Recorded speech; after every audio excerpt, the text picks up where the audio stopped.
Okay, so I'm thinking about Ukrainian aid, and there are a couple of points that are really, really important to understand, and I hope that I can help solidify them in your mind. Okay, so the first one is I put out on my community tab how much does the U.S. spend. I misspelled spent. I was just typing really quickly and trying to get through something. How much has the U.S. spent on aid to Ukraine since 2022? 3,000 votes. I had 52% of respondents say 75 billion, and that's right in bilateral aid. But 110 billion, or roughly 110 billion, is also right when you look at the total picture, and I'll show you how that works. 130 is wrong, 150 is wrong, 210 is wrong. So my first point is this highly educated audience that listens to me regularly that still got it wrong. And I'm thinking, wow, that's pretty interesting that they're still getting that wrong. Now, if you said 52, you're right and you're wrong simultaneously. What I mean by that is that here, if you look at the Council for Foreign Relations, bilateral aid is about 75 billion. So if you said 75 billion here, I get why you said that. Now, if you just Google it, money for Ukraine, the U.S. has provided 111 billion in military and humanitarian assistance to Ukraine since the war began. Now, that's the total package. That's not just bilateral, but that's to all allies and everything else. And you'll find that here we see the Congress has approved 113 billion. That's just a different. But it's off by very slightly. If you look at President Biden, he said in this letter to congressional leadership, he's talking about, I want to be clear, without congressional action, by the end of the year, we'll run out of resources to procure more weapons and equipment for Ukraine to provide equipment from U.S. military stocks. To date, you have supported 111 billion in supplemental funding to support Ukraine and critical national security needs. Okay, so 111. So if you had said that, that would have been, yeah, this is the kind of a total amount, and about 20% of you had that. Another 50% of you had the bilateral number. Okay, but the percent that had this, it's baffling. So to my mind, it seems like the reason that that's happening is because we have heard, and I said this in a different video, but it's worth repeating, because we heard this idea that, well, another 60 billion here out of a total of 110 billion for Israel and the border and Ukraine, and so people thought that passed when it didn't even pass, and so they have inflated numbers. Of course, 7 months ago, J.D. Vance said, well, we've already had 111 billion, maybe it's 130 now, and that was 7 months ago. So the numbers keep inflating, and I'm going to show you what that inflationary math looks like in just a minute. So I just wanted to make sure that you're understanding the difference between this, because I've talked about the 75 billion before, but if you look at the whole picture, not just bilateral, but to all allies, it's 111. Some estimates were as high as 113, but I'm not sure how they got there. So I was using rough cuts here with each of these. Okay, now let me go look at this. So this was, again, that letter, the congressional action needed, and I want to be clear, we're going to run out without that. I don't think now. So part of the problem here is that politics politicizes, and that's part of the system. That's the way it works, but it's also unfortunate. Remember Reaganomics? People didn't like Reaganomics because it had the word Reagan in it. Remember Obamacare? People didn't like Obamacare, not just because of the health system, but even if they didn't know anything about the health system, because Obama's name was attached to it. Same kind of thing. One of the mistakes that we've made is that we've politicized our foreign policy, where if you don't support this, then you must be that. Or if Biden is for this, I must be against this. Or if Trump is for that, I must be against that. And we shouldn't be politicizing our foreign policy in that sense. We should be thinking through our foreign policy. And we're making those kinds of mistakes, and we really have to be very careful with that.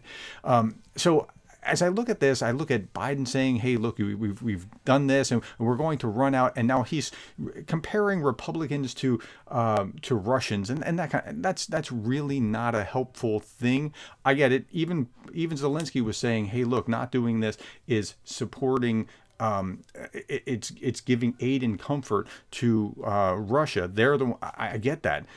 But that's not the same as saying Republicans are like Russians. That, I mean, just stop with the heavy-handed rhetoric, because that's not helping anyone. Here was Zelensky talking on Special Report with Brett Baer just the other day, and I want you to hear what he had to say. You talk about how urgent the need is. This is important. And do you think Putin would stop if you don't get this funding?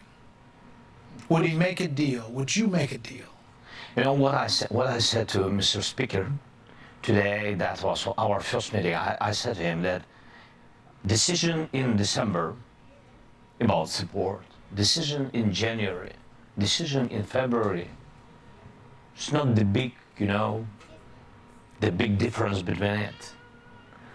It's not about financing. It's about the morality.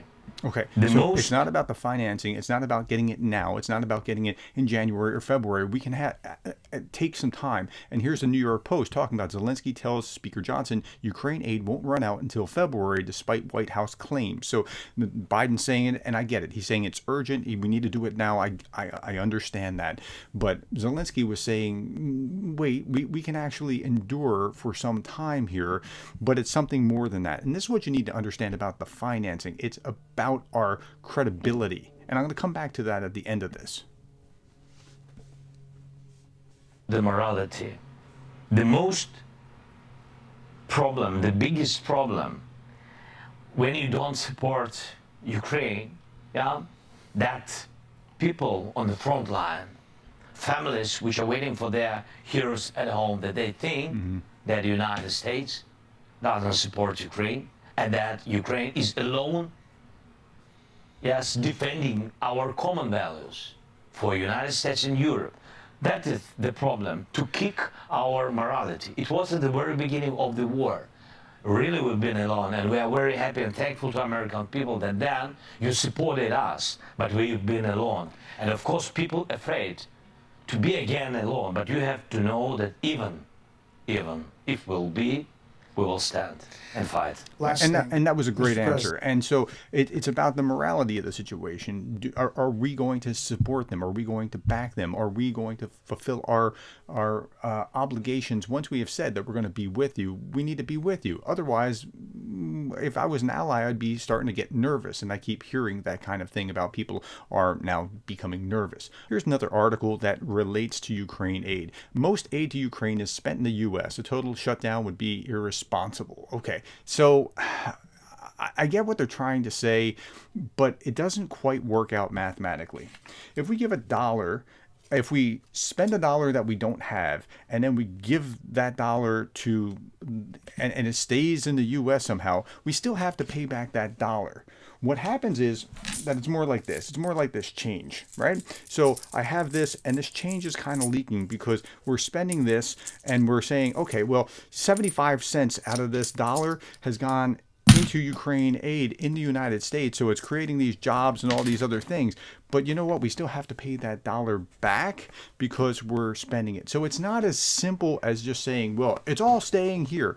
But on balance, it's actually a far better scenario than just losing the dollar in total. So it is a good thing in the sense that we're not spending as much as we think we are because we're getting some of it back in going into the economy, but it's not really, pound for pound exactly the same thing. Okay, last little bit that I want to show you is this. I showed a clip of this the other day. This was Steve Bannon's War Room. Bannon worked for Trump, and he's talking to J.D. Vance, who's a senator from Ohio, who's all in for Trump. He's a big Trump supporter.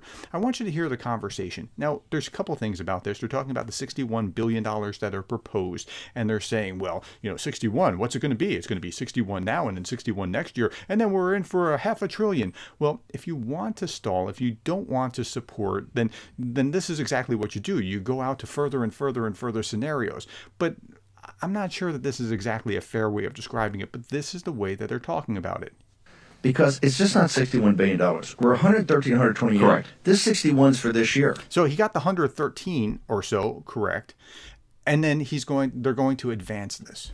The point you made that's not made enough on mainstream media is that we're now in the situation of underwriting their pensions, underwriting the entire government. It's 61 now, but But just like Afghanistan, it's another 61 after that, another 61 after that. Correct? We're going to be $500 billion in this thing in before Trump gets back to office. We're going to be $500 billion in this thing before Trump gets back to office. Like, that's the way that they're processing. No, nobody's talking about $500 billion, but you honestly do not know when it's going to end, and you're trying to support them so they can play that game, and that will resonate with a certain fraction of the population. Okay, so those are the kinds of things that I want you to see about, to get some clarity about what is actually happening about the funding. So this number of 75 billion is direct bilateral. This number of 110-ish, that's rounding, so 111 to 113 maybe, something like that, that is total, and we're looking at potentially another 61. I get that, but we don't know what's after that, so they could have that boogeyman. But that doesn't mean that you don't support, based on your principles, those that need to be supported from aggression by the Russians. So, okay, that's where we are. Thank you for your time. Please leave your comments below. I'd like to know what you think about this. Thank you for your time, the likes, the shares, the subscribes, and the coffees. And thank you for being the kind of person that cares about Ukraine.